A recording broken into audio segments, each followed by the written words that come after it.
quitter la maison de leur père. Juu ya nini Mungu alikuwa anawalomba wale watu wote watoke kwenye nyumba ya baba zao? Nous avons découvert une chose. Tulivumbua kitu moja. Qu'on nous la lise s'il vous plaît. Baweze kutusomea dans Josué chapitre 24 verset 2. Katika Yoshua sura yake 24 mstari ya pili. Chapitre 24 verset 2. Yoshua 24 mstari ya 2. Et Genèse chapitre 31 verset 30. Na Mwanzo sura yake 31 mstari ya 30. Josué 24, 2. Josué dit à tout le peuple, ainsi parle l'Éternel, le Dieu d'Israël. Vos pères, Térak, père d'Abraham et père de Nacor, habitaient anciennement de l'autre côté du fleuve. Et ils servaient d'autres dieux. Térak, le père d'Abraham. La Bible confirme qu'il avait des dieux. Biblia inahakikisha kusema alikuwa na miungu, et il les servait comme vous n'avez pas idée. Na alikuwa naitumikia kabisa. Ce n'était pas un dieu, haikuwa Mungu mmoja, mais beaucoup de dieux. Lakini ilikuwa ni miungu ya mingi. Et cette terre les servait sérieusement. Na ule terre alikuwa naitumikia kabisa. Et Dieu connaissant que na Mungu mwenye kufahamu kwamba dans la maison où Abraham évolue, ndani ya chumba mwenye munekala Abraham, il y a une présence massive de Dieu. Kuna kuwapo kwa miungu nyingi, lesquels Dieu peuvent compliquer sérieusement toutes les bonnes choses que Dieu accorde à Abraham. Ile miungu inaweza kuzuruia bitu bizuri byote Mungu atampatia Ibrahimu. Dieu demande à Abraham de quitter cette maison. Ndio Mungu akamuomba Abrahamu kutoka kwenye ile nyumba. Il craignait que les dieux de la maison de son père, kwa sababu alikuwa anaogopa kusema miungu ya nyumba baba yake, ne puisse pas détruire les bénédictions qui viennent de lui. Isifike mkuharibu mabaraka zenye zinatoka kwa Mungu. Il craignait que les dieux de la maison de son père, alikuwa anakatala kwamba miungu ya baba yake ne range pas sa marche avec Dieu. Zisifike kuweka mvuruko kutembea kwake na Mungu. Certains pensent que ces dieux-là ne valent rien. Batu mingi banawaziaka kwamba ile miungu sio na maana, haina na maana. Vous vous trompez, frère. Ni kujidanganya. Si vous croyez que ces dieux-là, kama mnawazia kwamba ile miungu face à l'homme, je dis face à l'homme, pas face au vrai Dieu, non, vis-à-vis de l'homme. Kama iko kumbele ya mutu, hapana kumbele ya Mungu. Si vous pensez que ces dieux-là sont faibles, kama mnazania kusema ile miungu ziko dhaifu, vous êtes en train de vous tromper sérieusement. Muko katika kujidanganya kwa nguvu kabisa. Imaginez-vous Dieu lui-même, mufikali kwanza Mungu peke yake, qui connaît la puissance de ces dieux-là face à l'homme. Ule anajua uwezo wa ile miungu kumbele ya mutu. Et sachant qu'à cette époque Jésus-Christ n'est pas encore mort, encore moins ressuscité. Na mwenye kujua kwamba ile wakati Yesu alikuwa bado asiyakufa na kufufuka.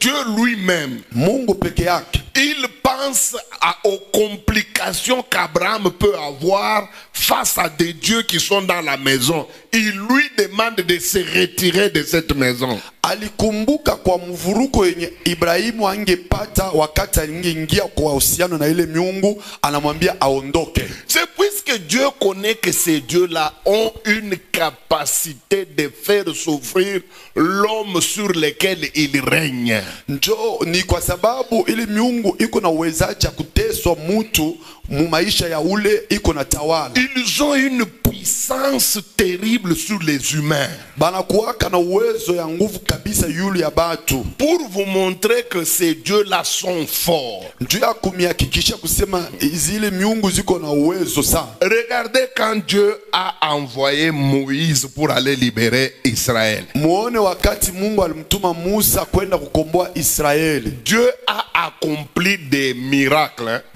que je n'ai jamais vu dans l'église d'aujourd'hui. Mungu eko mwenye kufanya miujiza yenye siyaona kamwe mkanisa ya leo. Il a fait des miracles qui peuvent faire peur à ses ennemis pour que ces derniers s'exécutent.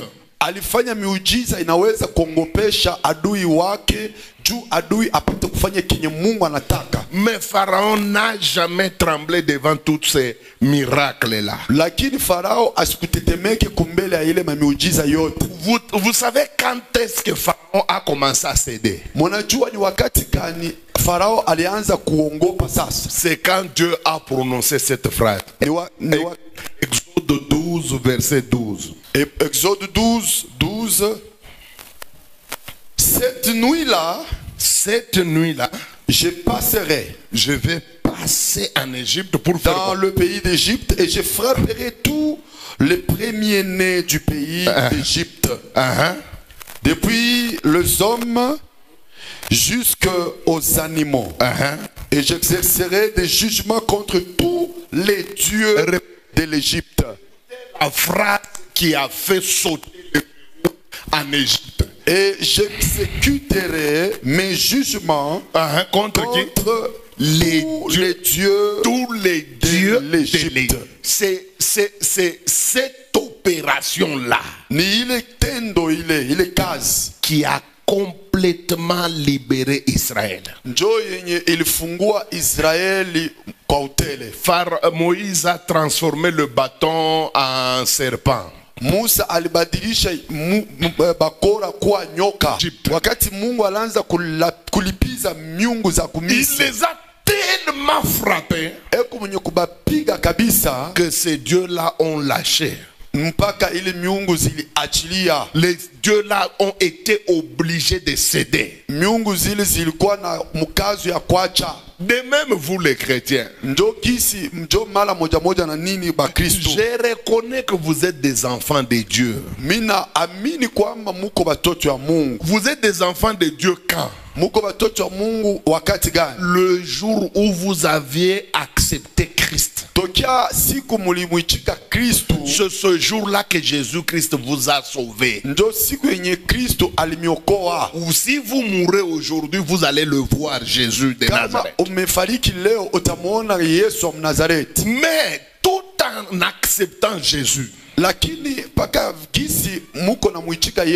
si vous n'avez pas coupé le cordon ombilical qui vous lie à la maison de votre père, vous aurez des problèmes très sérieux. Vous serez chrétien, oui. Sauvé, oui. Mais en attendant que Jésus-Christ vienne vous chercher, tout en étant chrétien que vous êtes, vous serez victime de certaines choses qui vont vous faire très mal tout en étant chrétien. Et ces choses viennent d'où? Ça ne vient pas du fait que vous n'êtes pas sauvé, non. Sauvé, vous l'avez déjà été. Mais votre problème, c'est que vous avez laissé un lien spirituel qui vous lie avec la maison de votre père.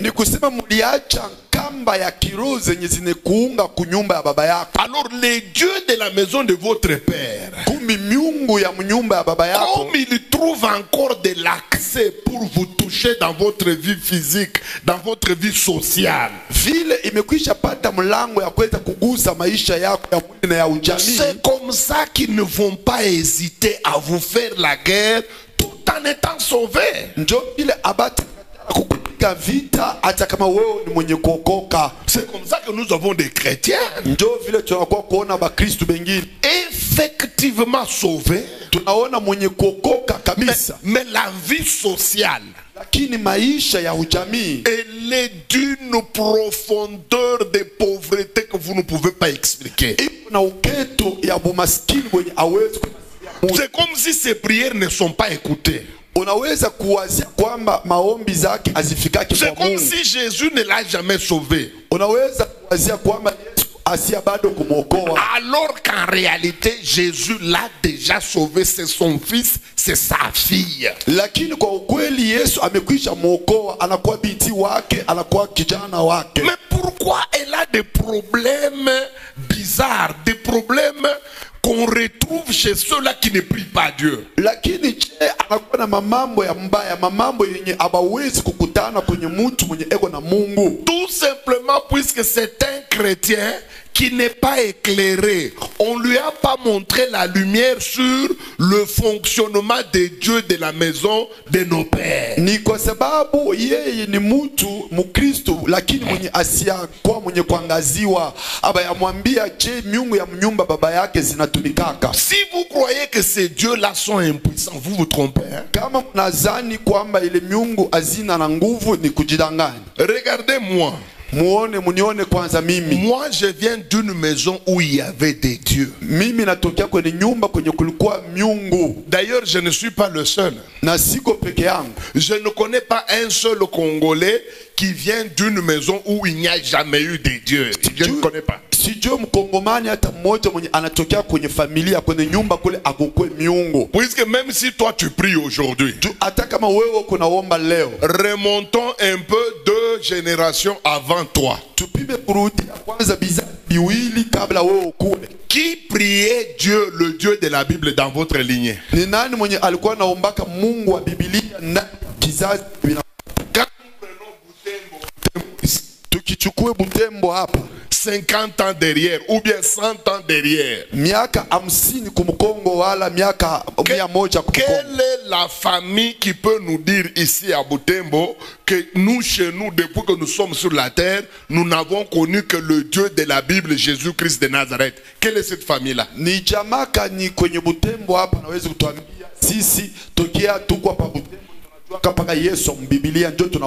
D'ailleurs, jusqu'aujourd'hui ici à Butembo,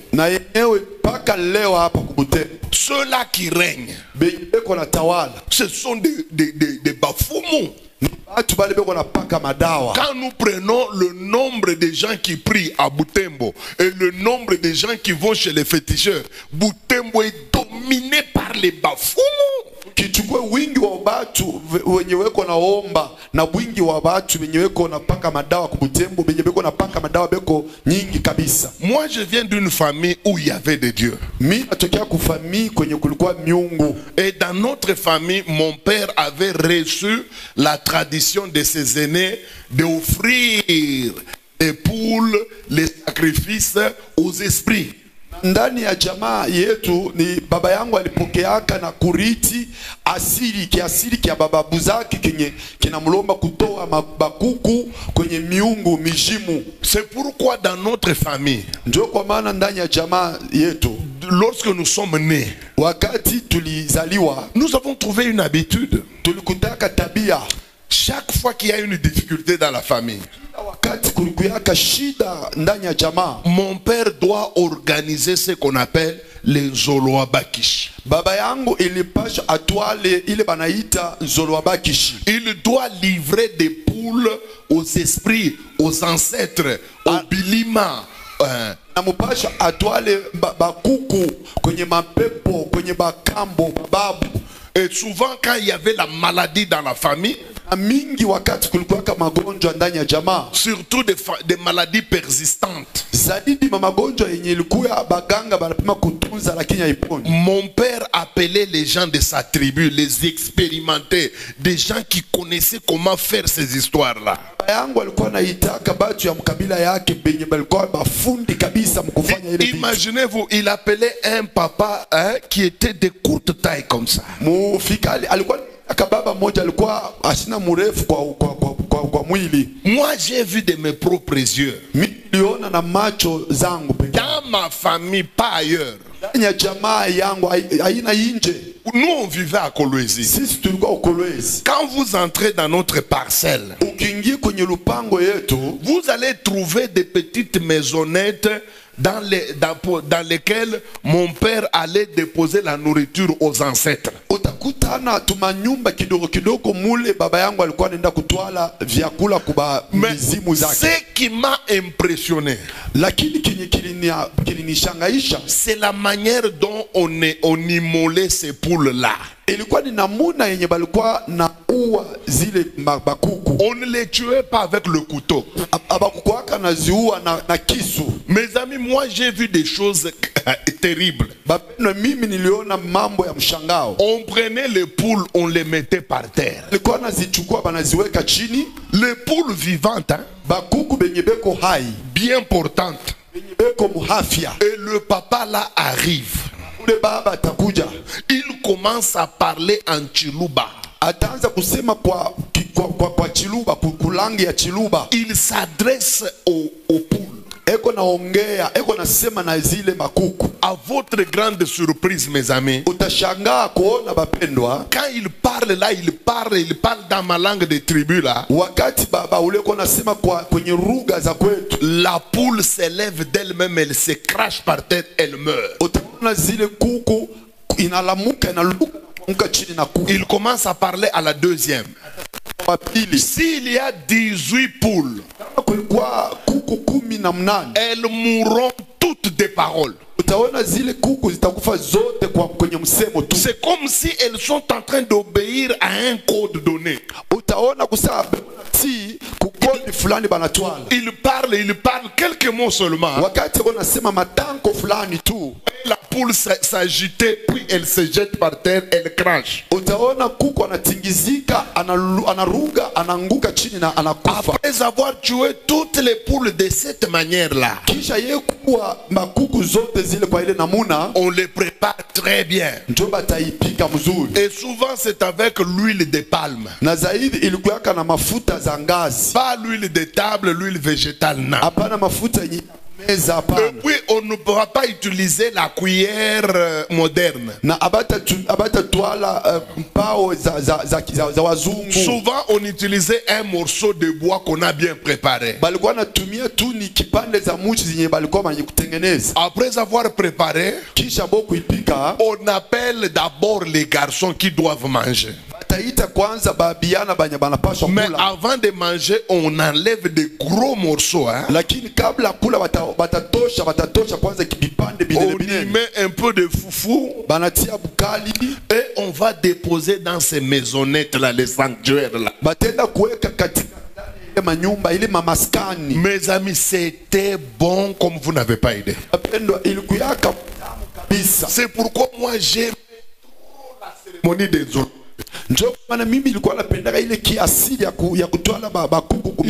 J'étais friand de ce repas là. Tellement j'adorais manger ça. Ce qui est grave, si nous terminons, nous mangeons avec les hommes normaux. Je m'arrangeais pour me retrancher. Je regarde s'il y a quelqu'un qui est en train de me voir. Si je me rends compte qu'il n'y a personne, j'allais même dans les petites maisonnettes là. Et j'ai mangé tout ce qu'on a mis là-bas pour les ancêtres. Donc,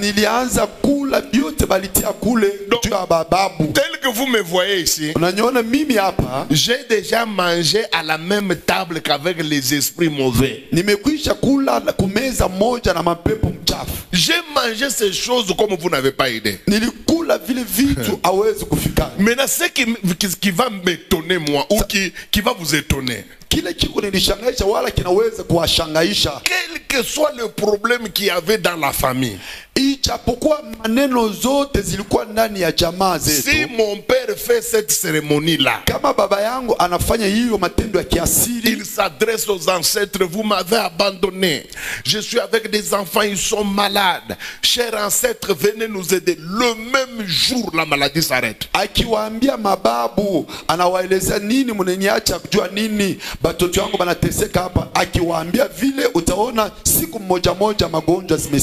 un certain certain moment, j'avais déjà été, j'avais déjà de l'âge, j'avais sérieusement grandi, j'étais un adolescent. Wakati fulani nilikuwa mwenye kukomala, nilikuwa kijana. Mon grand frère à moi, Kaka yangu, il a été arrêté dans une affaire de commerce de cobalt. Imaginez-vous, hein, imaginez-vous, dans les années 60-70, quelqu'un qui se permet de faire le commerce de cobalt, si on t'attrape dans la Deuxième République, mes amis, c'était très dangereux. Mais moi, mon grand frère, on l'a arrêté avec deux toucs. Ce n'était même pas deux, il y en avait beaucoup. Des cobaltes pleins, mes amis.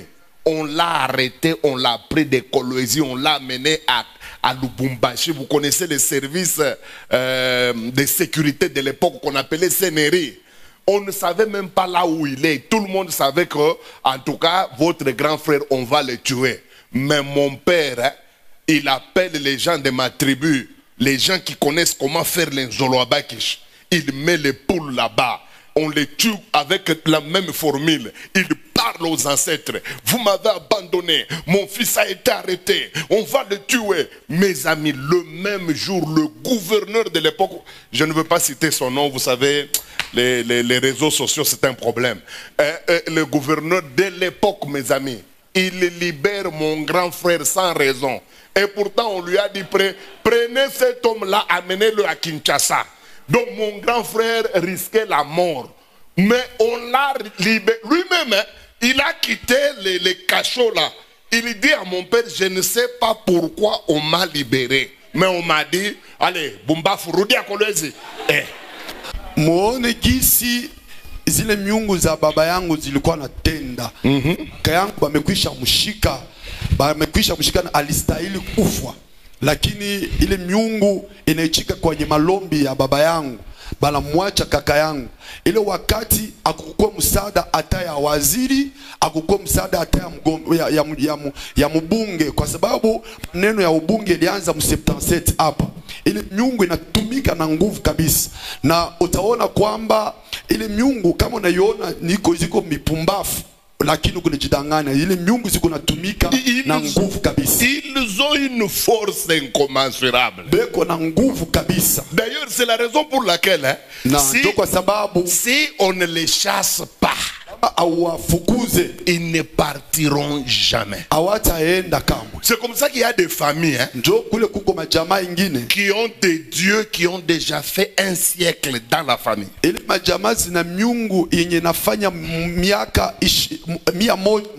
D'autres familles ici à Butembo, ils ont des dieux qui ont déjà 2 siècles dans leur lignée.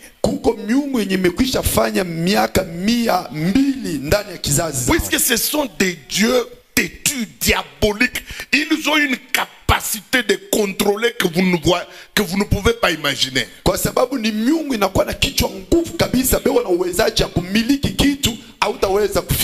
Maintenant, voyons avec vous.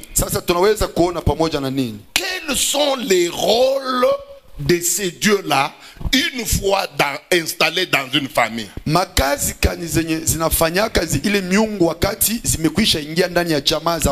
Ici, nous voulons voir avec vous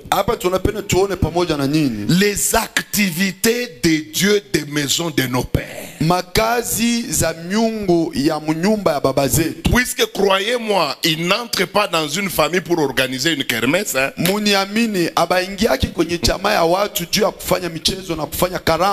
Soyez-en sûrs, les dieux de la maison de ton père ne peuvent pas entrer dans votre famille pour amuser la galerie, hein.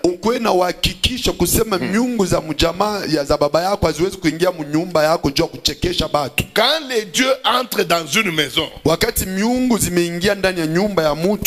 ils ont certaines activités à réaliser dans cette maison-là. Qu'on ne vous trompe pas, ils sont là pour faire beaucoup d'activités. D'ailleurs, si je commence à donner toutes les activités que j'ai écrites dans ce petit carnet, je crois que nous allons arriver jusqu'à le dimanche sans que je n'ajoute d'autres notions sur les dieux des maisons de nos pères. Nazania tutafika paka siku ya Jumapili mimi sitiongoze tena kitu kingine kuhusu hii mafundisho. Mais je voudrais d'abord vous montrer leur première activité. Lakini napenda kuambia kwanza kazi zao za kwanza. Une activité qu'ils aiment beaucoup. Kazi ya kwanza yenye banapenda kabisa. C'est une activité à laquelle ils se donnent à cœur joie. Ni kazi zenye banapendaka kutumia kabisa wakati beko mjamaa ya watu. Surtout dans des familles où il n'y a personne qui les dérange. Zaidi ndani ya majamaa kule kuna kwa mtu ule asibakombanishe. Même si ces familles-là sont chrétiennes entre guillemets. Hata kama tunasema ile majamaa ni majamaa ya Kikristo. Mais il suffit que cette famille-là ne puisse pas croire qu'il y a des dieux dans leur famille. Fini. C'est déjà bien pour que ces esprits-là évoluent à leur aise. Na inatosha tu kama ile jamaa azikubali kwamba ile miungu zinaweza kufanya hatari, inatosha zile miungu zipate kutumika kwenye starehe. Ce sont des dieux qui aiment très bien ne pas être découverts. Ni miungu zenye zinapendaka mtu asijitambue. Ils préfèrent que tu pries, hein? Inapenda uombe, mais que tu ne les déranges pas. Lakini usizuru. Que tu sois un chrétien ordinaire. Ukwe mkristo tu kama kawaida. Tu vas à l'église, tu pries, tu rentres, tu pries. Kanisa unaomba, tant que tu évolues de cette manière-là, kila mara utakuwa unaishi vile, ces dieux-là ne te lâcheront pas. Ile miungu haitakuacha kama. Puisque les dieux qui sont dans une famille, personne ne peut les jeter dehors s'il n'est pas en Christ. Hakuna mtu anaweza kuwaweka nje kama huyu mtu bado asina ndani ya Kristo. Puisque ce sont des dieux très têtus. Kwa sababu ni miungu zenye ziko na kichwa nguvu kabisa. Ce sont des dieux très résistants. Na ni miungu zenye zinakuwa na nguvu ya kushimama imara. Pouvez-vous imaginer qu'il y a ici à Butembo des gens qui ont des dieux depuis 1822, depuis 1700, depuis qu'un ancêtre est allé les chercher? Ces dieux-là ont fait leur entrée dans votre famille jusqu'aujourd'hui. Beko banamitumika ajabu. Muntu wote wa kutokea mujamaa yenu paka atapata lua ya miungu ya kwenu. Ilianza na bababu mpaka leo inamitumika ajabu. Kuko majamaa hapa zenye zinakuwa na miungu iliingia tokea 1822. Tokea siku babu alienda kuwatafuta zile miungu na leo il travaille rudement jusqu'aujourd'hui. Quelle est leur première activité? Kazi zao za kwanza ni kazi gani? Qu'on nous lise ta batusomei dans Exode, katika Kutoka, Exode chapitre 20, Kutoka sura yake ya 20, en commençant par 4 jusqu'à 6. Kuanzia kwa mstari ya 4 mpaka kwa mstari ya 6. Qu'on nous lise. Tu ne te feras point d'image taillée, ni de représentation quelconque, des choses qui sont en haut dans les cieux, qui sont en bas sur la terre, et qui sont dans les eaux plus bas que la terre. Tu ne te prosterneras point devant elles, et tu ne les serviras point. Écoutez, la Bible dit, tu n'auras pas d'autre Dieu devant moi. Car moi, l'Éternel... Interprète d'abord. La Bible dit que tu n'auras pas d'autre Dieu devant moi. La Bible ajoute en disant, tu ne les serviras pas. La Bible nous montre pourquoi il ne faut pas avoir ces dieux-là.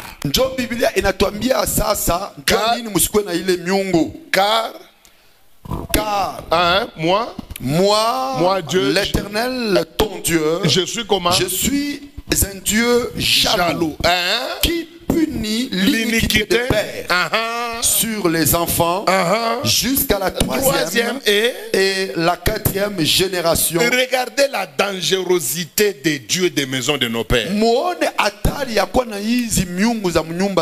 Dieu dit, dans aucune maison, il ne faut pas qu'on trouve ces dieux-là. Kwenye kutakutana ile miungu. Pourquoi? Dieu montre la conséquence. Mungu analeta binyume. Il dit, si vous vous prosternez devant ces dieux, anasema wakati mtajinamisha kumbele ya ile miungu, et si vous les priez, na wakati mnaanza kuiomba, écoutez les conséquences. muone binyume. Il y aura des punitions de ces péchés-là sur le parent. Kutakuwa malipizi ya ile zambi juu ya bazazi jusqu'à la 3e na malipizo tena paka ku kizazi ya 4e génération. Paka na kwenye kizazi ya 4. La Bible montre la première activité de ces dieux-là. Biblia inaonesha kazi ya kwanza ya ile miungu. La Bible dit que ces dieux-là, Biblia inasema ile miungu, ils vont frapper les parents de ceux-là qui les adorent d'abord. Wazazi ya watu wenye kwenda kuabudu.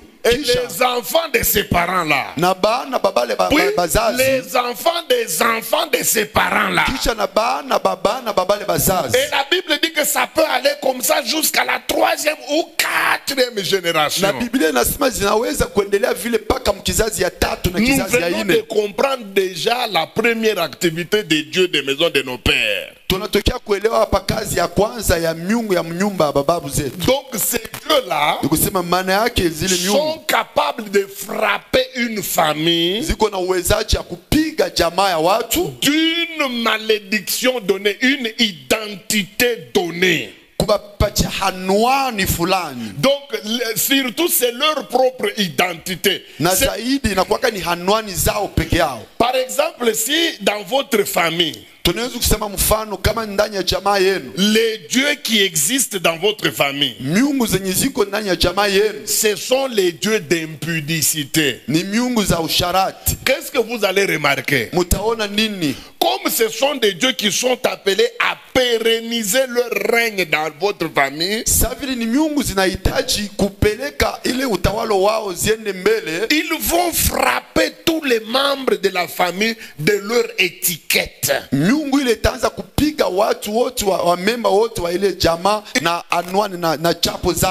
les familles seront estampillées de leur code, de leur identité. Vous allez, vous tous les membres de la famille, ressembler aux dieux qui ont l'habitude de diriger votre sang. Bataweka kwenye bamemba bote bamwile chama anwani batabaweka muhuri za miungu ile batafuanana na kisi zile miungu zinakuwa. Donc leur première activité, c'est de répandre leur identité dans la famille. Ni kuingisha chapo zao anwani wala mfano zao ndani ya ile chama. Que vous soyez garçon, que vous soyez fille, vous serez imprégné, vous serez estampillé, vous serez frappé par un sceau. Le sceau là vient des dieux. Leur nature vous sera communiquée et vous allez commencer à ressembler aux dieux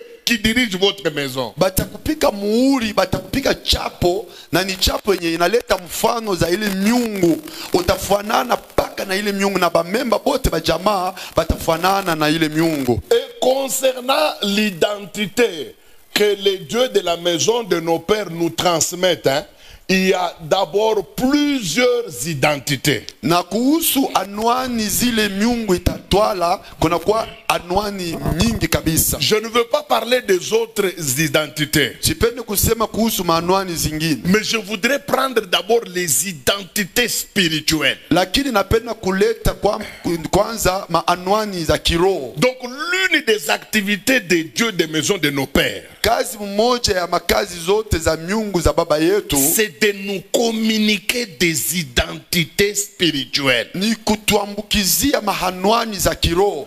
Puisque à partir de l'identité que vous portez, ni kwa sababu ya anwani yenye unakuwa nayo, vous allez mener la vie selon l'identité qui est en vous. Utaanza kuishi maisha yako kulinganishana na anwani iko ndani yako. Savez-vous pourquoi Papa Léon, unajua nini Papa Léon ne peut aller à Kinshasa siéger dans l'assemblée qu'on appelle la députation nationale? Unajua nini Papa Léon asiwezi kwenda na yeye kuikala ndani ya ile assemblée banaita wagombe wanabunge? Tout simplement puisqu'il n'a pas l'identité d'un député. Ni kwa sababu ye asina na hanwani ya mbunge.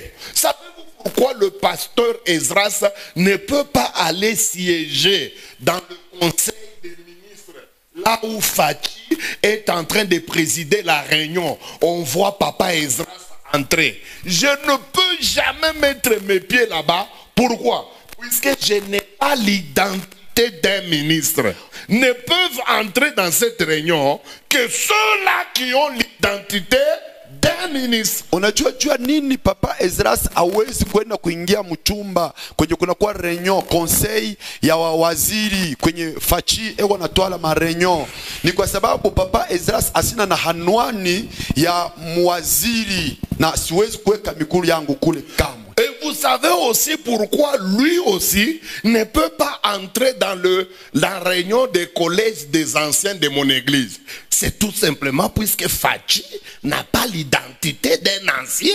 Unajua nini yeye pia asiwezi kuingia ndani ya kunji yetu ya mkusanyiko yetu ya bazee ba kanisa? Ni kwa sababu Fachi sio mzee wa kanisa zetu. Il a beau être président de la République, je le reconnais. Ndiyo yeye ni rais wa Jamhuri la Demokrasia ya Kongo na ichika. Il a beau être le premier citoyen du Congo, je l'admets. Ndiyo naichika kwamba yeye ndio wa kwanza wa watu wa Kongo hapa. Mais quand nous sommes dans la réunion de l'église des anciens, il n'a pas droit de mettre ses pieds là-bas. Pourquoi? Puisqu'il n'a pas l'identité d'un ancien. Wakati sisi tuko ndani ya mkusanyiko ya wazee wa kanisa, hawezi kutwala mikuru yake pale kwa sababu asina na hanwani ya mzee wa kanisa. Pourquoi je vous donne tous ces exemples? Je cherche à vous faire comprendre que l'homme sur la terre, il ne mènera la vie que lui communique son identité, l'identité qu'il porte. C'est à partir de ton identité que tu peux mener une vie qui correspond effectivement à ce que tu as comme identité réelle. Pour que dans une famille, qu'on ait des tares, des traits de caractère sales qui seront communiqués de génération en génération. Shetani atafanya mwake mote kufanya mjamaa ya watu kukue matabia mbaya yenye itakuwa inaendelea kubizazi byote bitafuata. C'est un caractère qui va commencer à vous poursuivre vous tous. Itakuwa ni tabia itakuwa na mifuatafuata nyinyi wote mnakuwa muile kizazi. Regardez un type comme Abraham. Muone mtu kama Ibrahimu. C'est lui que vous appelez le père de la foi. Mwenye mnaitaka baba wa imani. Que moi aussi je respecte beaucoup puisque c'est vrai, c'est lui le père de la foi. Mwenye mimi nakuwa na heshimu kabisa kwa sababu ni ukweli yeye ndio baba wa imani. Ce monsieur avait une tare en lui terrible. Lakini ule baba alikuwa na kosa tabia mbaya ndani yake. Il avait un caractère de mensonge. Alikuwa na tabia ya kudanganya watu. Et Abraham a vécu dans le mensonge dans beaucoup de choses. Ibrahimu aliishi katika kudanganya, udanganifu ndani ya vitu vingi. Mais l'un des mensonges qui m'a blessé, qui m'a fait très mal, lakini uongo moja ile ilinyuma kabisa, c'est de le voir lui Abraham ni kumuona yeye Ibrahimu voyageant avec sa femme. eko na safiri na mke wake. Il arrive dans un pays, anafika ndani ya nchi ya watu, il ment tout bonnement. Anaanza kudanganya eko na pena. Il dit que la femme qu'il a là, c'est pas sa femme, c'est sa sœur. Eko anaambia watu kwamba mke mwenye alikuwa naye sio mke wake lakini ni dada yake. La Bible dit que à cause de ce mensonge là, na Biblia inasema kwa sababu ya ile uongo, on l'a comblé de beaucoup de biens et de cadeaux. Bali mujaa na bitu mingi kabisa na le père de la foi, hein, baba wa imani, il vend sa femme, anamuuzisha mke wake. Et puis même quand la femme est allée dans le palais là, il s'en faisait pas. Na hata wakati mke wake alienda kuingia ndani ya chumba ya mfalme yule, haikuwa hata maneno yake. Pour lui il fallait seulement manger, se nourrir, être bien dans la vie. Yeye wake ilienea akule akue mzuri ndani ya maisha. Vous allez voir la puissance de Dieu des maisons de nos pères. Muone mtaona uwezo wa miungu za miungu za nyumba ya baba zetu. Meurt. Wakati Ibrahimu amefariki, des années après, miaka nyingi baada, son fils Isaac, mwana wake Isaac, qui n'était même pas vivant quand Abraham mentait.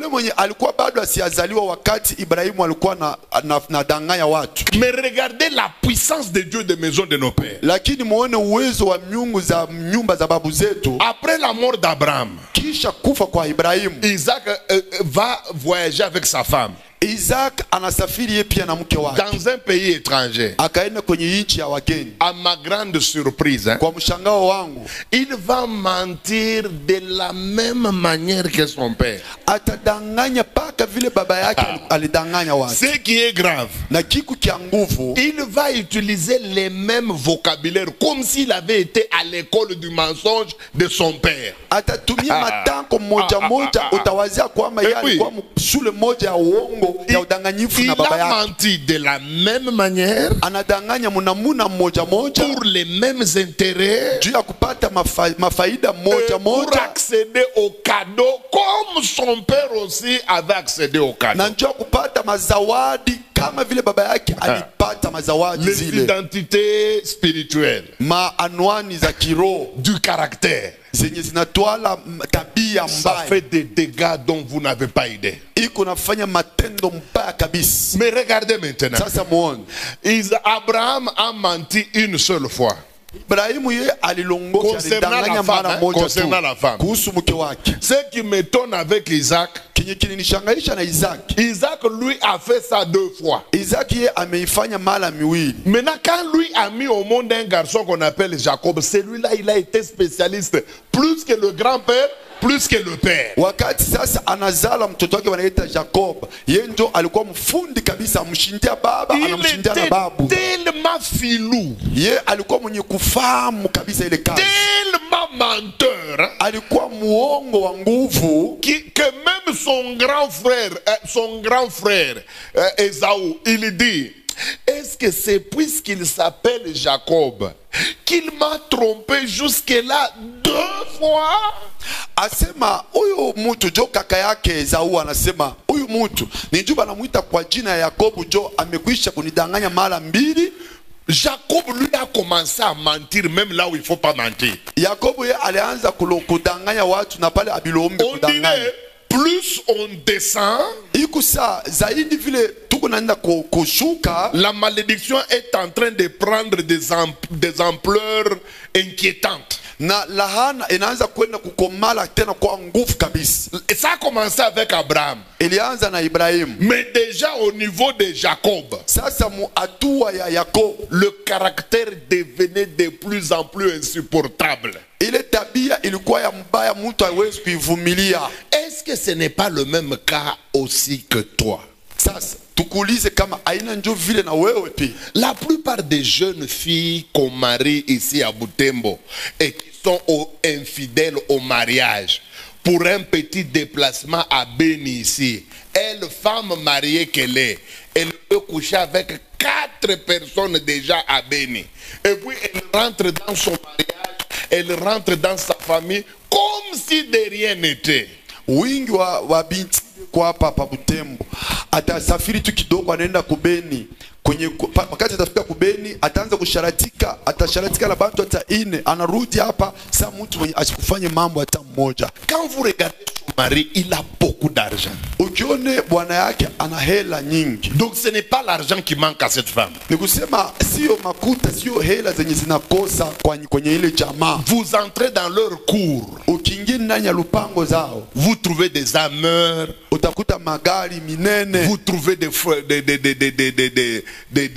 fortuneurs. utakuta mafortunaire. Donc une femme comblée. Kusema mke mwenye amekwisha jaa na vitu, Mais elle couche avec n'importe qui la provoque. lakini eko na sharatika na mtu wowote kuna mchokoza kwenye njia. Essayez de remarquer, d'étudier sa maman. Mupime kwanza kumwangalishisha mama yake. Vous verrez que c'est là qu'elle tire ce caractère-là. Mutaona kwamba ni kutokea mama yake ndio kwenye D'abord elle-même, peke yake. celui qu'elle appelle son père là n'est pas son vrai père. Ule mwenye yuko naita se baba yake sio baba yake mzazi. Sa maman, pour la mettre au monde, elle avait fait la même virgule. Mama yake wakati ya kumzala alifanyaka naye paka ile bukalamuzi mpuzi. Et que dit la Bible? Biblia nasema nini? Multipliez-vous selon vos espèces. Muzalane kufatana na gisi muko. Un manguier fera des mangues. Muchi ya mayembe itatwala paka mayembe. Un oranger fera des oranges. Muchi ya orange itatwala paka ma orange. Un mandarinier produira des mandarines. Muchi ya mandarine itatwala paka ma mandarine. Vous ne verrez jamais un citronnier Kama amutaona muchi ya citron qui produit des goyaves. Jamais. yenye inatwala mapela kamwe. C'est que tu es là. Kile uko leo. Regarde bien. Uone mzuri. C'est ce qu'a été ton père. Njo kile kilikuwaka baba yako. Et ce qu'a été ton père. Na kile kilikuwaka baba C'est yako. ce qu'a été ton grand-père. Njo kile kilikuwaka babu wako. Vous souffrez d'un caractère qui vous fait souffrir tous la famille. Muku na teseka na tabia fulani yenye iko nimiteswa jamaa mzima. Prenez les frères en Christ qui viennent des familles où on boit beaucoup. C'est que le grand-père plutôt, grand ivrogne, il est mort même dans l'ivrognerie. Vous allez voir que son père aussi buvait.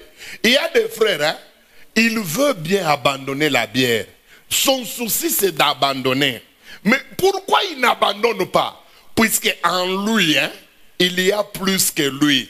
Mukulu kintu lumoya, luabulevi ata upende ata unapenda. Kwa kulewa utalewa. Muangalishishe mzuri banduku benye beko mkanisa beko na pepo ya bulevi. Utangalia baba yake alikuwa mulevi na alibeba ile tabia kwa nkambo yake. Mutamwone kwa mkanisa il a la volonté d'abandonner avec l'alcoolisme, mais cependant il y a quelque chose en lui qui est plus fort que lui. Malgré sa volonté, il finira que par boire. Prenez les pasteurs qui viennent des familles ya bantumba sana. Mina ambiaka ba pastor bote mese unaona kuamini Yesu na kumtumikia Mungu haiko mwisho. Kombana ushinde miungu za kwenu. Kumwenda shiku utapata aya mu ministère paka juu ya miungu ya kwenu. Considérez les pasteurs qui sont impudiques, qui viennent des familles où règne l'impudicité. J'ai l'habitude de dire aux pasteurs, croire en Jésus-Christ et le servir, ce n'est pas tout. Il faudrait se battre pour écrouler les dieux de la maison de ton père, puisque plus tard, que tu le veuilles ou que tu ne le veuilles pas, tu seras déshonoré à cause de ces dieux-là. Vous savez, ni miaka ila nafanya bila kuanguka mbusharati inabadanganyaka. Anaweza kufanya 20 ans na masentete moya hivi. Sasa kama nasikia enseignement ya hivi asio hato bile chapita. Papa, utashutuka mu 21e mane. Unakuwa kwanza busharati mwa mubutembo mo. Bantu beko najuliza hii yake ni ya kuchanjwa au ni ya kuinama? Vous allez voir la chose qui les empêche à croire en de tels enseignements, c'est souvent quand il a fait beaucoup d'années dans la foi sans commettre des dégâts.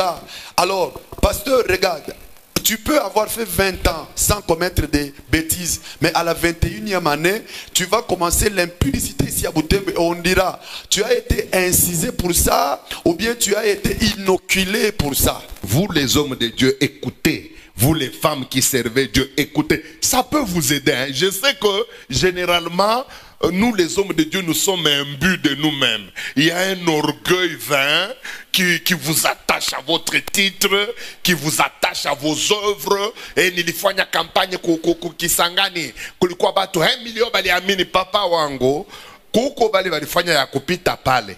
Kule balishia na miungu za babu zao. Hakuna kuzuri. Mena milomba walomba mupate kunisikia kwa sababu batumishi ya Mungu ba mingi banakuwa benye kuambatana na macheo zao. Mimi nilifanya kampanye bantu banaamini sana ndugu yangu. Kuna wengine walifanya ile kampanye, mais si vous regardez comment ils ont fini, c'était pire que l'imaginable. Umulize ye mina mikusanyiko neifanya ya kila namuna.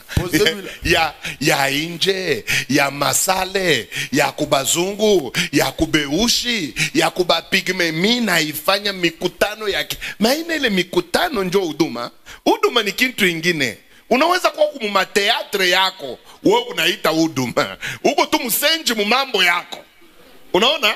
Unazani ile mabitu unafanya mafoto unaweka pa makiwe. Écoutez, shikatale kuweka mafoto na mimi naiwekaka. Mais uduma ni kitu kingine. Unisikie. La question arrive. Ule bwana amekuja. Écoutez l'histoire bizarre et triste de ce monsieur là. Mushikie hadisi yenye iko ya mbaya na ya Il me dit ceci. Ananiambia hivi, je suis l'aîné de ma famille, pasteur. Mimi niko mzaliwa wa kwanza wa jamaa yangu. Mon père a eu plusieurs femmes dans sa vie. Baba yangu alikuwa na bibi mingi kabisa maisha yake. Nous sommes à 64 chez nous. Na bametuzala tuko 64 kwetu. Mais écoutez ce qu'il me dit. Sasa sikia vile anasema. Il me dit, pasteur, tu vois moi ici. Asema pasteur, unaona mimi hapa? Je me suis converti entre 15 ans et 17 ans, j'étais déjà chrétien. Nimekuisha amini nilikuwa ningaliki na umri 15, 16 na 7. Et je me suis converti piso. Asema niliamini sijue banamuke. Je n'ai jamais touché à une femme. Sikukwe bado mwenye kugusa kwa mwanamke. J'entre en Jésus. Naingia ndani ya Yesu. Cher pasteur, je n'ai jamais joué en Jésus. Mimi siachezaka na Yesu. J'ai commencé à marcher avec Dieu. Nilianza kutembea na Mungu depuis cet âge-là. Tokia ile umri wangu jusqu'à la 27e année. Nafika kumiaka 27. L'église trouve que je mérite d'être pasteur. Kanisa inaona kwamba nastahili kuwa mchungaji. On me prend, on m'établit pasteur célibataire. Bana niweka ninakuwa mchungaji lakini bado sikuowe. Jusque là je suis correct. Tokia pale nilikuwa tu niko sawa. Je ne joue avec aucune femme. Sikukwe nacheza na mke hata mmoja. Je commence à marcher avec Dieu. Naanza safari yangu na Mungu. Et dans ma marche avec Dieu, na ndani ya safari yangu na Mungu, j'ai converti une jeune fille. Nilifanya binti fulani aamini. Elle avait à peu près 15 ou 18 ans comme wakati ça. Alikuwa na umri 15 wala 18. J'ai commencé à l'encadrer sans arrière-pensée. Naanza kumsaidia sikuwa na mawazo mbaya. C'était une véritable sœur en Christ pour moi. Alikuwa ni dada katika Kristo juu yangu. Et j'ai commencé à l'encadrer. Naanza kumsaidia kwenda mbele muimani. De fil en aiguille, paka vile tuko natumika, nous nous sommes familiarisés sérieusement. À ma grande surprise, elle a commencé à venir chez moi. Elle faisait des travaux ménagers et puis elle rentrait. Comme shangao yangu anaanza kwa kwenye chumba nilikuwa naikala atanisaidia kufanya makazi za mnyumba na anakwenda. Je commençais à sentir un faible pour lui. Pour elle. En même temps que moi je sentais ça pour elle, j'ai remarqué qu'elle aussi avait les mêmes sentiments. Mais personne n'avait le courage de parler de l'amour entre nous deux.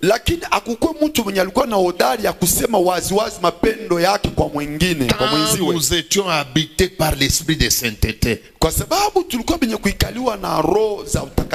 Mais pasteur, je n'ai pas compris. Un jour elle est arrivée. Elle qui n'entrait jamais dans ma chambre. Ce jour-là, elle est entrée. Elle a commencé à faire elle mettait la serpillière dans la chambre.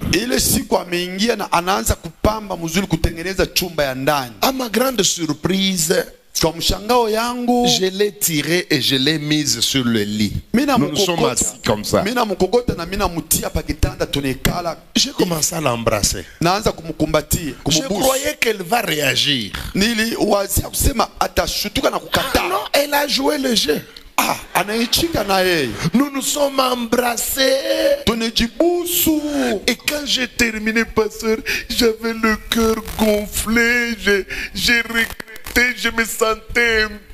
J'ai pleuré comme un enfant. Toute la nuit, j'ai demandé pardon à Dieu. J'ai crié. J'avais une petite accalmie. J'ai senti comme si Dieu m'a pardonné. Wakati ile tunamaliza kufanya ile buchafu, nilibakia bushiku na huzuni kabisa, nalia usiku mzima na mlilia Mungu. Wakati fulani kwa kusikia kutulia kwanza. C'est pourquoi moi, il y a des choses qui m'énervent au Congo. Hein. C'est quand j'entends dans la bouche de celui qui doit enseigner la parole de Dieu, il dit tout haut: s'embrasser, ce n'est pas un péché. papa, tu es dans quel monde? Et puis tu veux nous faire croire que nous ne savons pas ce que c'est embrasser. Na inafanyaka nilipachana kasirani nikona mtu mwenye ule anahitaji kufundisha batu neno ya Mungu. Hebu nashimama kuambia batu waziwazi kuhusu mwanamke wala mwanaume sio zambi. Ndugu yangu wako ulimwengu ya je. Il a le courage de dire qu'on nous a menti. Na Qui t'a menti? Ego na hodari ya kusema bamekwisha kutudanganya. Nani mwenye alikudanganya? S'embrasser, ce n'est pas un péché. Je le dis, c'est un péché grave. Kubusu mwanamke wala mwanaume sio zambi, na kuambia ni zambi mno. D'abord, si tu as besoin du verset, na kama unahitaji shairi, Cantique de Cantique dit ceci: mwimbo bora inasema, embrasserai-je le sein de l'étrangère? Asema njua nini mimi nitakumbatia maziwa za mke wa kigeni. Ne réveillez pas l'amour avant le temps. Anasema musiramushe mapendo kabla yo kulamuka. Oui, quand un prédicateur dit ça, na wakati mhubiri eko nasema maneno ya vile, ça montre que lui-même il est professionnel dans ce travail. Inaonesha kusema yeye ndio mfundi kabisa ndani ya ile kazi. Qui peut coucher avec une femme sans commencer avec l'embrassement? Ni nani anaweza kusharatika kulala na mwanamke bila yeye kuanzia kukumbatiana? L'embrassement lui-même c'est un acte sexuel. Na yenye kukumbatiana kubusu inakuwa ni tendo la ndoa. Combien de gens connaissent l'orgasme rien qu'en s'embrassant? Ni batu kani bana wakaka moto za tendo la ndoa paka tu. Combien de garçons ont éjaculé uniquement dans l'embrassement? Ni wabiana ngapi balitoa mbeko za wanaume pale tu tu nous prends nous pour des imbéciles. Nous ne savons pas ce que c'est embrasser. Pasteur, on est chukua sisi tunakuwa bajinga atujue kusema kubusu mwanamke wala mwanaume ni nini. Voilà ce que vous appelez au Congo prédicateur. Ndio pale Mungu naita kukongo asema bahubiri. Et quand quelqu'un écoute une telle prédication,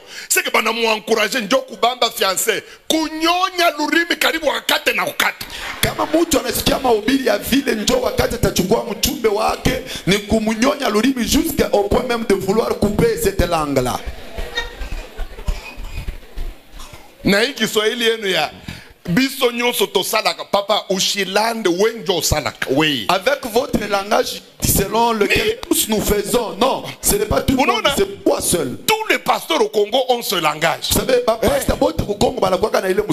il ne faut pas être hypocrite. Au moins moi je le fais voir. Frère, ushuaza se bantu bota beko na magumu ya kuacha mpombe sawe. Mi depuis niliachaka si ya ibambaka na sitaka ibambaka. Utasikia sema inapaswa kwa unafiki. C'est quoi? Non frère, ne crois pas que tout le monde a le même problème que toi. C'est toi seul qui a encore des problèmes d'abandonner avec l'alcool. C'est pas tous les pasteurs qui ont ces problèmes.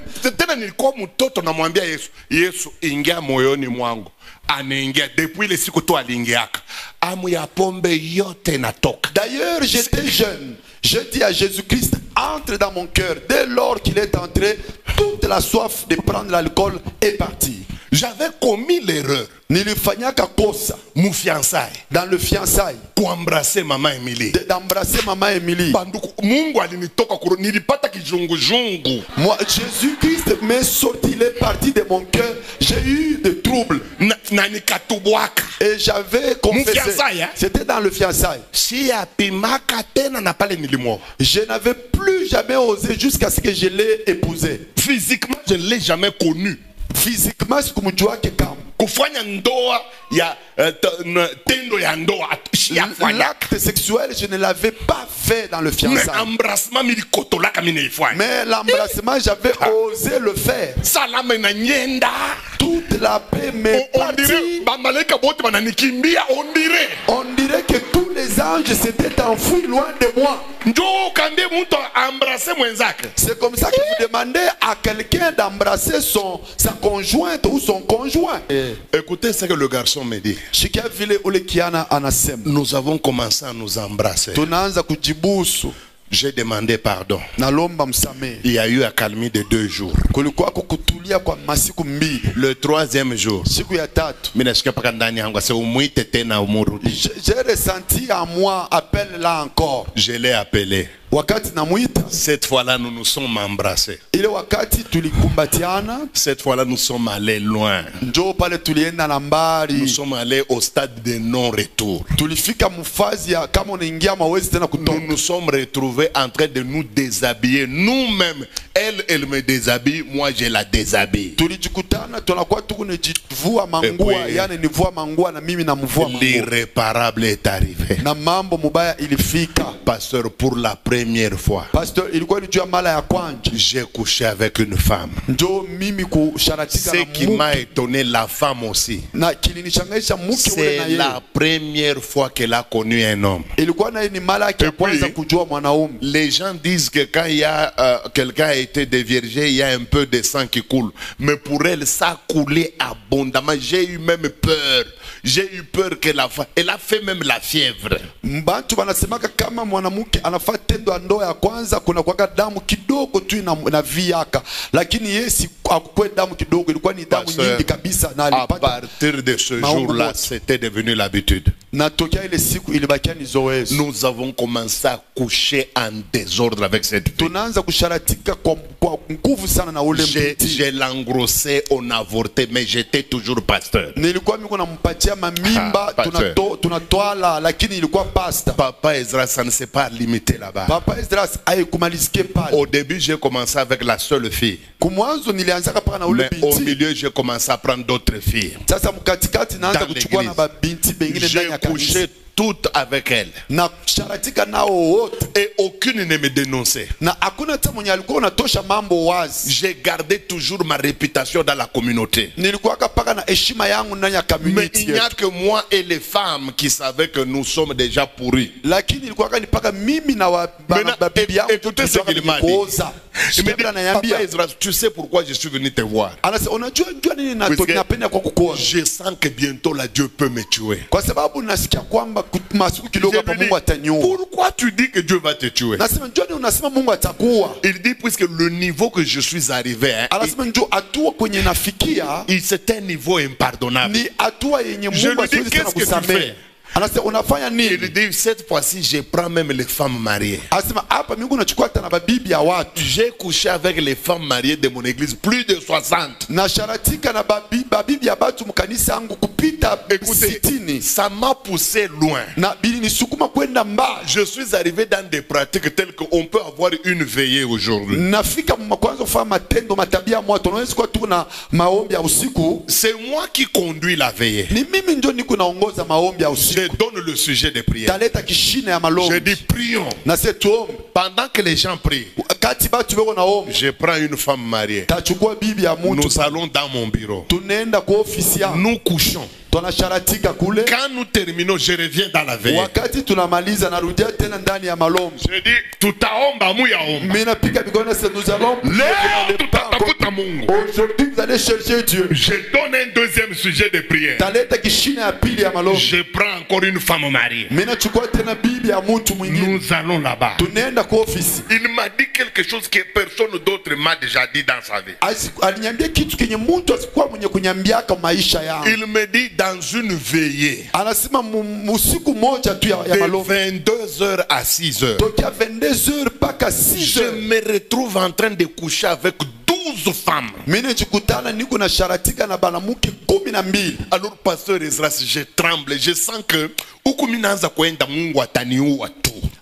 John anasema pastor sasa naanza kutetemeka, naona huku naanza kwenda Dieu va me tuer. Dieu va me tuer. Mungu ataniua. Est-ce que tu ne peux pas m'aider pasteur Ezra? Eti hawezi kunisaidia kwa pastor Ezra. Tu ne peux pas me faire la délivrance. Hawezi kunifungua kwa maombi. Je le regarde, je dis unaona hii kuteketeka mambo nataka mkusema. Na muangalia anasema tu crois que c'est facile ce que tu viens de dire ici? Alors je lui ai dit pars. Na muelezea ujendezi. Je vais rester prier. Tabaki kuomba. Que Dieu me montre ton cas là, c'est quoi? Mungu anyelezee kwa mambo yako inatokea kunini. Mes amis, j'ai prié pour ce garçon. Bapendwa niliomba juu ule kijana. Je n'ai rien vu. Sikuone kitu. Le lendemain, je descends sur le campus. Kesho yake anashuka kwa campus. Il s'approche de la voiture. Anakaribia anajongea kugari. Papa, est-ce que Dieu t'a montré quelque chose? Anaambia papa, Mungu alikwambia kwa kitu fulani hapa. Mena ses frères, unabiona sabi kuteketeke. Namwambia frère, tu le prends pour quelque chose d'aisé. Laisse-moi prier. Uniache niombe. Alors, je crois que ça doit être vendredi avant que je devais terminer le dimanche. Vendredi, je crois.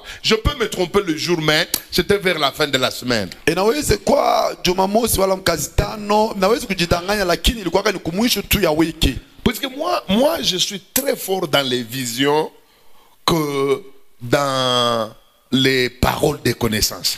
Mimi nakuwaka napataka sana mahonyo kuliko kupata matabiri. Donc, entre les paroles de connaissance et les visions dans ma vie, les visions sont plus nombreuses que les paroles de connaissance. Katika maonyo nimekwisha ona maisha yangu na matabiri yenye nimekwisha kupokea, lakini mahonyo ziko nyingi kabisa kupita matabiri. J'étais au guest house où on m'avait logé, là où les étudiants louaient pour moi. Nilikuwa kunyumba mapumziko kwenye nilikuwa napumzika, niko naomba, les yeux fermés, hein? Macho yenye kufunga. Je vois en vision. Naona kwa onyo le garçon là. Ule kiana. Hein? Je le vois avec sa mère dans une tenue pas très très bien. Ils sont en train de subir une cérémonie au milieu des eaux, comme dans une rivière. Je vois ça dans une rivière. Je vois dans une vision comme ça. Namuona yeye na mama yake balikuwa bacha kuvaa mavazi yalikuwa mzuri, beko nafasi matendo ya kiasili lakini beko mtoni ya mai. Et quand je continue à prier, wakati nilikuwa naendelesha na kuomba, Dieu me parle maintenant ouvertement. Il me dit, ce garçon, Mungu ananiambia wazi wazi, anasema unaona ukijana, il a été victime d'une cérémonie diabolique que sa maman et son papa ont faite dans une rivière. Va lui parler de ça. Puisque sa maman plus tard est venue, elle a confirmé la vision que Dieu m'avait montrée. Qu'est-ce qu'il y a eu dans la vie de ce garçon? Écoutez ce qui s'est passé. Ce garçon-là, il est le fils d'un grand chef coutumier du Congo. Quand je parle d'un... Vous-même, vous savez, au Congo, quand on appelle grand chef, c'est qui? Je ne parle pas des simples moamis qui dirigent des collectivités, non. C'est parmi les grands noms. Hein. Au Congo, il y a des grands chefs dans chaque province. Lui, il est grand chef. Dès que je cite son nom, vous tous, vous connaissez déjà cette lignée-là, cette famille régnante-là.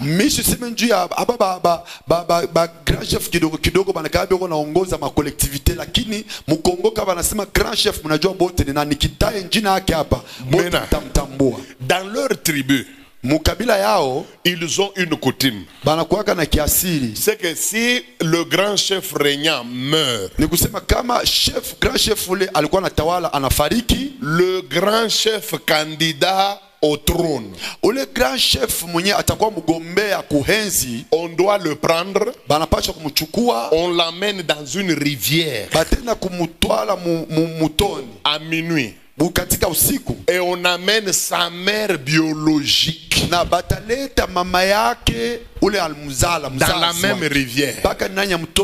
Et les notabilités doivent les déshabiller tous. La maman et son fils candidat au grand chef. Et la maman doit coucher avec son fils candidat au poste.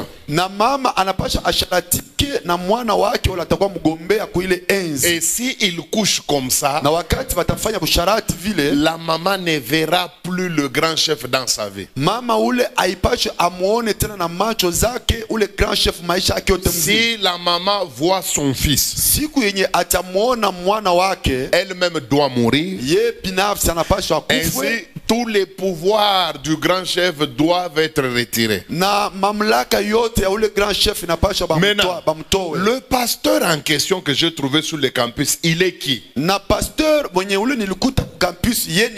C'est un enfant qui est né d'une relation incestueuse entre la maman et son fils candidat au poste du grand chef. La maman couche avec son fils et elle reçoit une grossesse. La grossesse là, c'est ce pasteur qui était devant moi. Donc il est à la fois fruit d'abord de l'adultère, 2, fruit de l'inceste, 3, fruit d'une cérémonie diabolico-démoniaque. Imaginez-vous les 3 choses-là sont dans ce garçon-là. Maintenant, comment il a grandi jusqu'à 17 ans sans connaître les hommes, sans connaître les femmes? Il était chaste, sérieux. Il entre dans l'église, il marche encore jusqu'à 27 ans, toujours correct. Enfin, on a 30e année. L'identité caractérielle. Kularitokaka. Mikishi ya kwabo. Mijimu ya kwabo inamwambia we unacheza sana.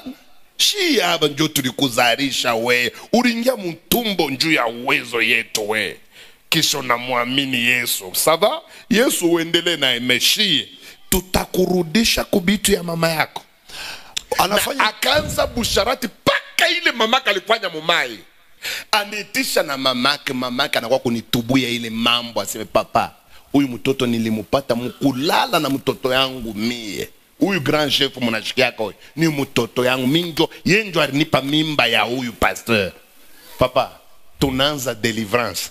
Shia onaka pasteur kutoka mampepo sayaka. Heureusement pour lui, il était si humble. Il me suivait partout où j'allais. Je n'avais point vu des pasteurs aussi humbles comme lui.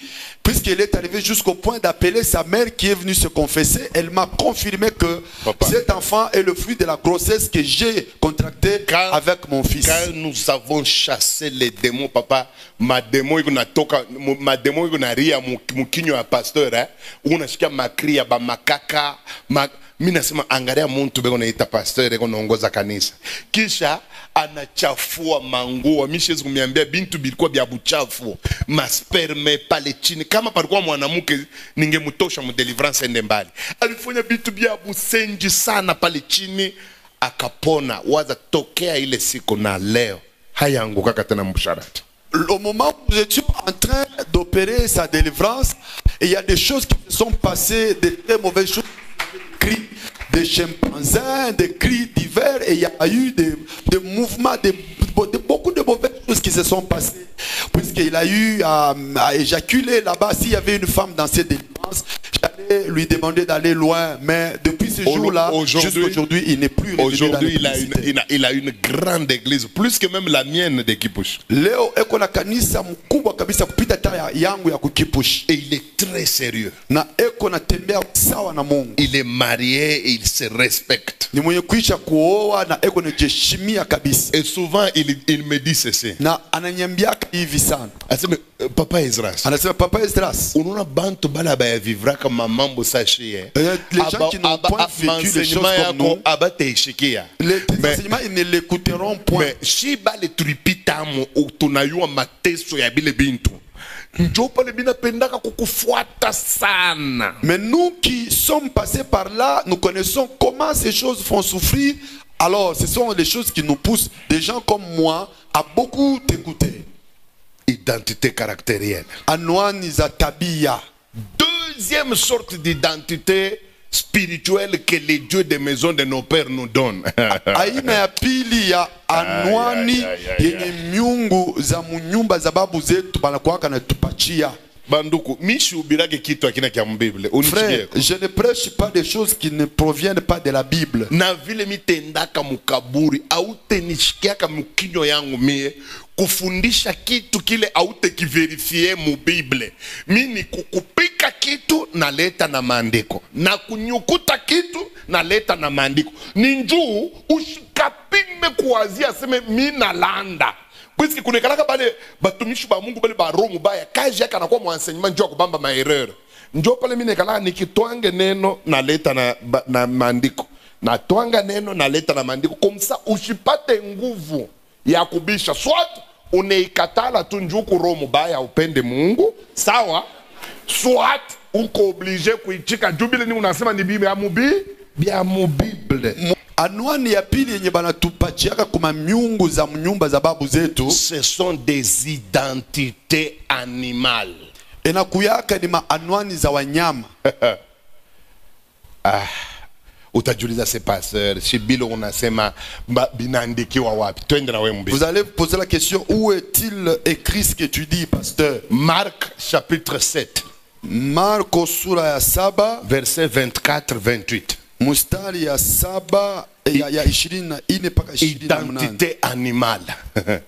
Unaweza kuwa muntu, huku unaishi kubutembo. Shi tukikuangalia huku muntu mwenzetu, memukiro, nyama. Ninakwambia iko mie, haiko être un humain. Mu Bible ile uko nayo kumikono. Regardons, mais en réalité tu es un animal. Allons-y dans la Bible, Marc chapitre 7, verset 24. Jésus étant parti de là, s'en alla dans le territoire de Tyr et de Sidon. Il entra dans une maison. Il entra où? Dans une maison. Qu'est-ce qu'il va trouver là-bas? Désirant que personne ne le sache. Mais il ne put rester caché. Car une femme dont la fille était possédée d'un esprit impur, elle faisait quoi? Entendit parler de lui, et vint se jeter à ses pieds. Cette femme a fait quoi? Était grecque, syro-phénicienne d'origine. Cette maman n'était pas une animale. Mais d'origine syro-phénicienne. Elle était grecque d'origine syro-phénicienne. C'est comme toi. D'origine Tembo. Naye huyu naye ni d'origine grecque syro-phénicienne. Naye alikuwa mwenye kutokea ku grec syro-phénicienne. C'est ce que l'on voyait dans cette femme-là. Et pourtant, en esprit, elle n'était pas pareille. Jésus-Christ va nous dire ce qu'elle était réellement en esprit. Elle le pria de chasser le démon hors de sa fille. Jésus lui dit, laisse d'abord les enfants se rassasier. Et puis, car il n'est pas bien de prendre le pain des enfants pour donner à qui? Et de le jeter aux petits chiens. Nous l'appelions grec. Cependant, en esprit, c'était une chienne.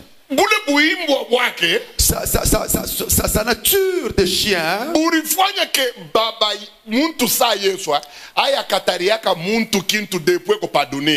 mais à cause ya identité mubaya, identité animale, ilikuwa na ule mwanamke, c'est la première fois Yesu anakatala kujibia kumahitaji ya muntu. Anamwambia seme, hatuwezi kutupa chakula nzuri kubaimbwa.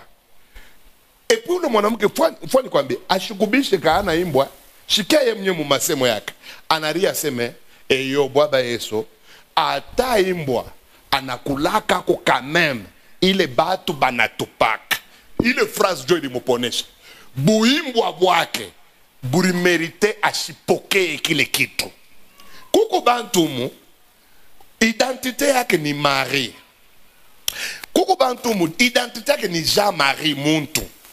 Memukiro makaka. Ile identité ya bu makaka itakufanya hivi pardonner. Miko nakwambia inawezekana uko pastor qui dirige une église, mwenye uko naongoza kanisa. Nous ici à Butembo, nous te considérons comme pasteur. C'est ça ton identité. Hapa Butembo tuko na kuona uko pastor, ndo anwani yako. Mais dans le monde des esprits, lakini muhali ya kiroho, on trouve que tu es un cochon. Balisha kuona wewe uko ni nguruwe. Ce n'est pas moi qui le dis. Sio mimi naisema. Ne négligez jamais l'identité que vous portez spirituellement. Musikasubutu kubeula anwani yenye uko nayo mukiro. Parmi les identités dangereuses qu'on peut porter, na katikati ya mahanwani mubaya hatari yenye mtu anaweza kuwa nayo, ce sont des identités animales. Ni mahanwani za wanyama. Quand quelqu'un a une identité animale, wakati mtu kuna hanwani za nyama, j'irai loin, il peut même rater le royaume de Dieu. Anaweza hata kukosa ufalme wa mbingu. Nenda mbali na miambi. Si vous ne changez pas votre identité animale que vous portez, kama amubadilishe anwani zenu za kinyama yenye unayo, il peut arriver que vous ratiez même le ciel. Inaweza kufikia unakosa na mbingu yenyewe. Puisque même l'entrée dans le ciel, kwa sababu hata kuingia ndani ya mbingu, dépendra de l'identité qu'on porte. utaelekea na anwani yenye uko nayo. Dans Matthieu 25, qu'est-ce qu'il est dit? Dans Matthieu 25, qu'est-ce qu'il est dit? Ndani ya Mathayo sura yake 25 banasema ni À la fin du monde, kisha kumwisho wa dunia Dieu séparera quoi? Mungu atagawanya nini? Les brebis Atachukua bakondolo avec les boucs. na ba mbuzi. Abataye pale mambo ya kuamini Yesu, banataye njo maidentité animal. Banasema siku ya mwisho baba Mungu atakamata makondo, identité animal. Kondo zote bale bote bako na identité ya kondo, ya mwana kondo, atabaweka kuume. Baba Mungu asa atakamata mbuzi. Tena sikia Biblia iparle de chèvre. Biblia inaria bouc. Unaya bouc. Bouc ananunkaka. Njo mbele kitu kibaya kinekalaka kwa bouc. Uyu dume wa mbuzi. Bana ni bouc mu français. Kia kwanza kibaya kinekalaka na uyu nduku bouc huyu ni kununka. Or kitu yote kinanunkaka kinaitaka paka mainzi. Na mtu kama eko mbuzi mubutembo, maisha yake tanza kuita paka bintu bibaye. Mwe mutamuita kujina yake Kambale. Ile ni jina yake ya bumuntu. Mesa vile ni mbuzi mwanaume. Tena ndume atapokea harufu mbaya. Na paka mambo mbaya ndio itaanza kumufikia Kambale. Ndio pale tona Kambale hata kiona atakuwa lisansie mwa wabongo paka na français mukinywa. Me maisha mbuzi kabisa. C'est comme ça que Jésus-Christ lui-même dit clairement qu'il va prendre les brebis, il le mettra à sa droite, et il va prendre le bouc, il le mettra à sa gauche. Le problème là-bas, ce n'est pas que d'être animal tout court. Non, c'est d'être animal et d'avoir une identité précise. Quand on est bouc, on est à gauche et on est rejeté.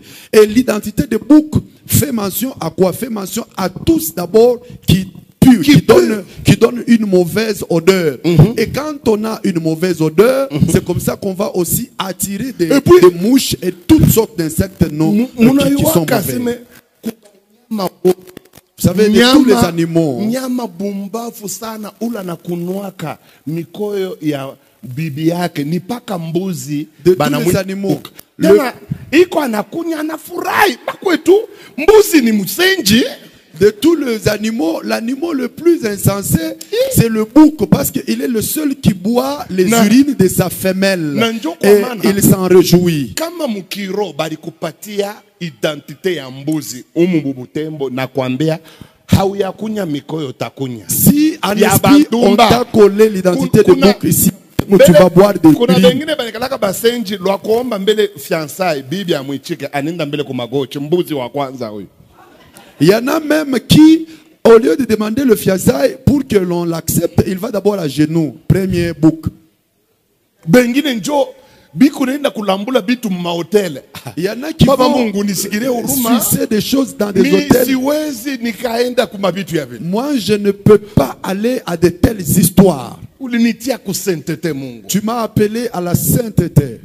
Napenda bibi yangu lakini siwezi kufanya n'importe quoi. J'aime ma femme, mais je ne peux pas faire n'importe quoi puisque je ne suis pas un bouc. Moi je suis une brebis. Pakumiambia c'est identité animale. Na Yesu na yeye nekalaka nayo. Yeye mwenyewe anajiita de simba la kizazi. Pour vous, même le lion de la tribu de Juda. Même le diable a aussi une identité animale. Le dragon. Nyoka wa zamani, dragon. Je vais te demander, il s'agit de quelle identité animale dont tu as été étiqueté dans ta famille. Ici, il y a des gens à qui la famille a collé l'identité des tortues. C'est pourquoi tu vas constater que tout ce que tu fais ne marche que très lentement. Puisque tu es tortue. C'est comme ça que même pour te marier, c'est comme ça que tu as été épousé à 41 ans. Pour prendre ta première grossesse, comme tu es le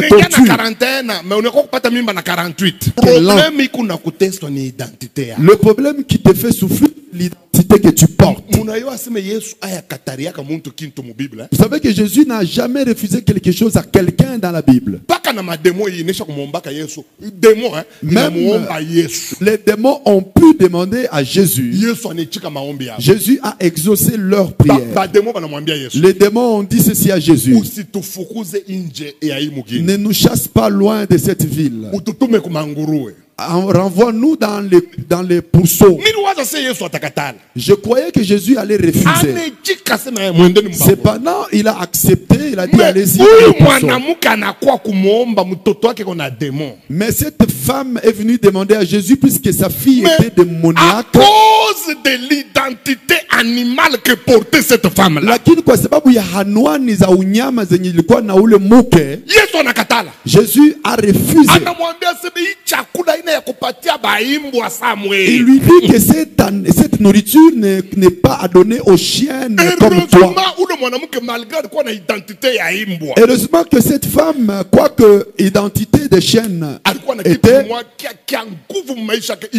elle avait quelque chose de très grand dans sa vie, c'était la foi.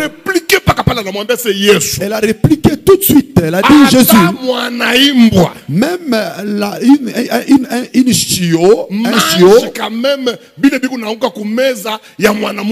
anakulaka kenye kina toka kumeze ya binadamu.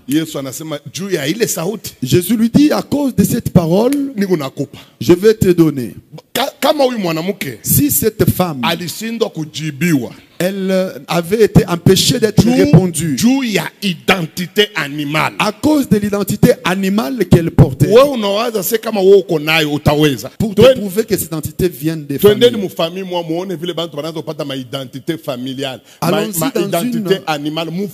Allons-y dans une famille. Genèse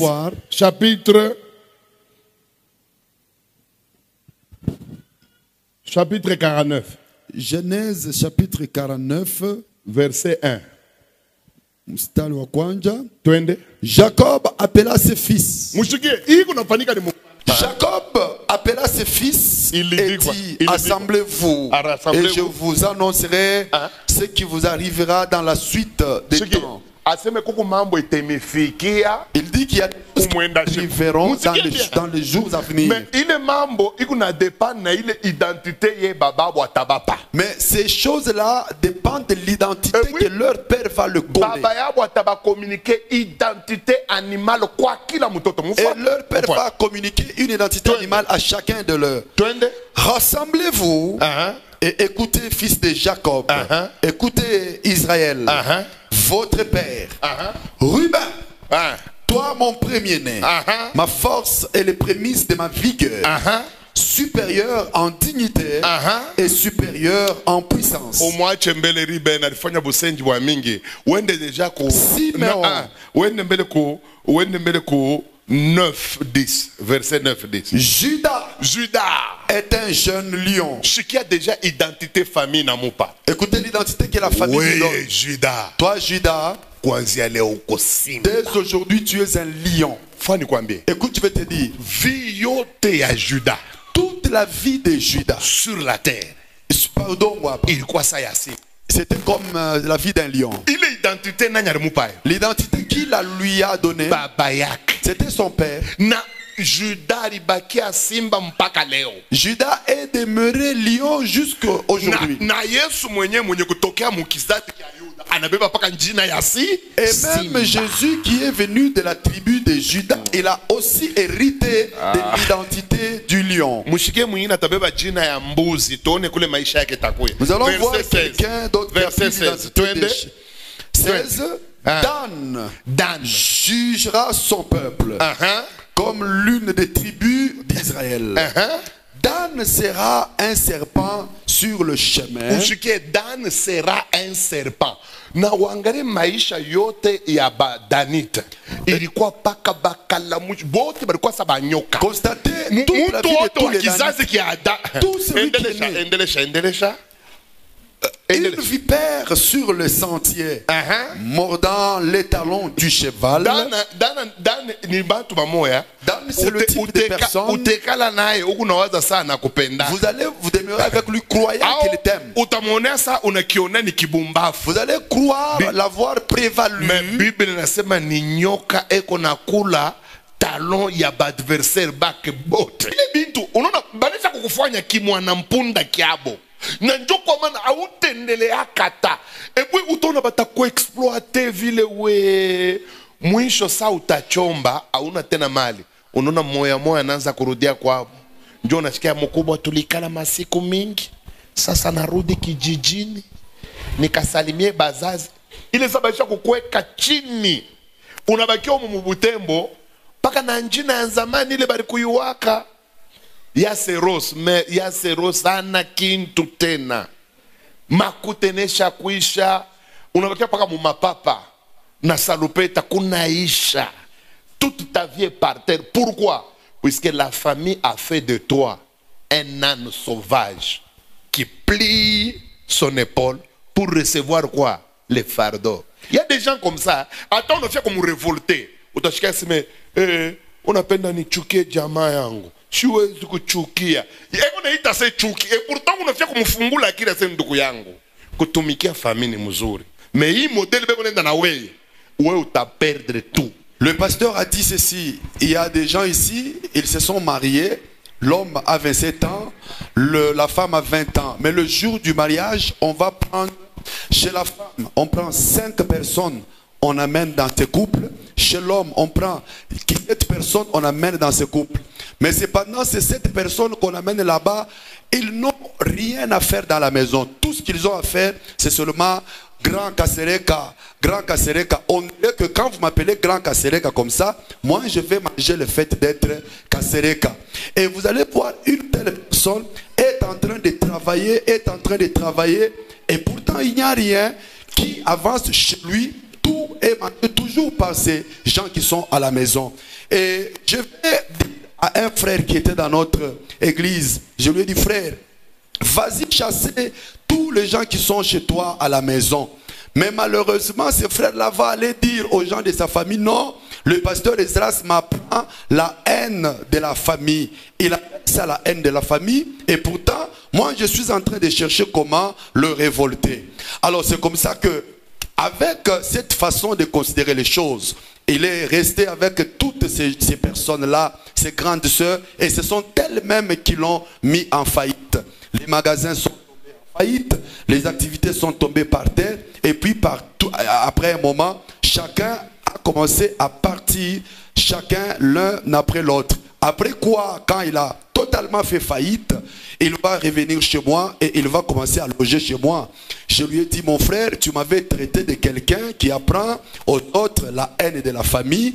Alors, dans ce cas-là, moi aussi je te demande de quitter chez moi. C'est comme ça qu'il est parti. Et moi, je veux tout simplement vous dire que vous devez regarder ici chez vous. Quelle est l'identité que tu as, l'identité animale? Jésus-Christ, lui, il a opté pour l'identité de lion. Pourquoi? Il n'a même pas honte d'appeler ses enfants ses brebis. Puisque Jésus reconnaît qu'à chaque personne, l'identité qui est en elle, c'est ça le caractère de la vie pratique. Regardez, il traitait chacun selon sa méchanceté ou selon son caractère. Tous ceux qui sont méchants, il leur donne une identité des renards parfois. Il a appelé Hérode renard. Il dit: vas-y dire à ces renards-là que moi je travaille aujourd'hui, demain et après-demain je vais terminer ma mission. Alors je voudrais poser la question: quelle est l'identité que tu as? Si tu es un chien, tu vas vivre et consommer les choses comme un chien. Si tu es lézard, tu vas vivre et tu vas marcher toujours comme un lézard. C'est pourquoi je te demande de savoir quelle est l'identité spirituelle que tu as, parce qu'il en dépendra de ta vie. Mon ami, si tu ne changes pas d'identité, frère, ce soir, il se pourrait que tu ne puisses pas même entrer au ciel. Puisque si sur le plan spirituel, tu es un bouc, mbuzi wa kidume. Ce n'est pas moi qui l'ai dit. Aina sio mimi naisema. C'est Jésus ton Seigneur qui l'a dit. Ni Yesu Bwana wako Tu atusema. n'entreras pas au ciel, je te dis. Ingia kumbingu na kuelezea. Puisque à la fin du monde, Kwa sababu kumwisho wa dunia on mettra les brebis à droite bataweka bakondoo et les kulia boucs à gauche. na bambuzi ya kidume.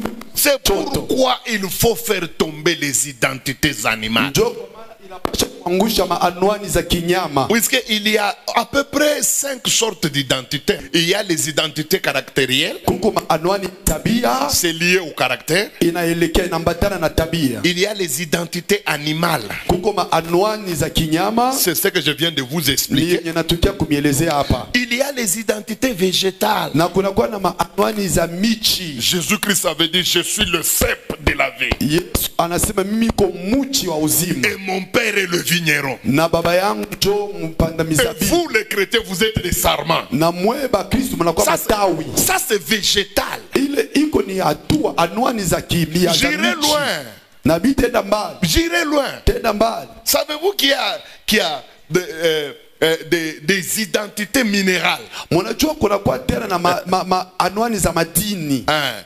Et lui-même il a dit, moi je suis le roc. Ye peke yake anasema mimi ni mwamba. Et vous, vous êtes des pierres. Lakini ninyi muko majiwe. Mais il y a des gens qui ne sont pas pierres, Lakini kuku batu hapa sio jiwe. qui sont buchanga. Abana majiwe lakini mchanga. C'est le sable. Kama kumuchanga, Si vous êtes sable, utafanya hivi mumambo wa Mungu. vous allez souffrir dans les choses de Puisque Dieu. batoto yake ya Mungu ni bajiwe. Puisque les enfants de Dieu sont des pierres, Abana bakichanga. ne sont pas des sables. Bakichanga bote banangaikaka mumambo ya Mungu. Tous ceux qui sont sablonneux souffrent dans les choses de Dieu. Ni enseignement mwami na donaka sur quelle est ton identité. C'est un enseignement que je donne souvent par anwani yako ni nini. Njo mile mina shukaka mu profondeur sasa. C'est là que je descends dans la profondeur. Mule yesu kona to compare shi ku or.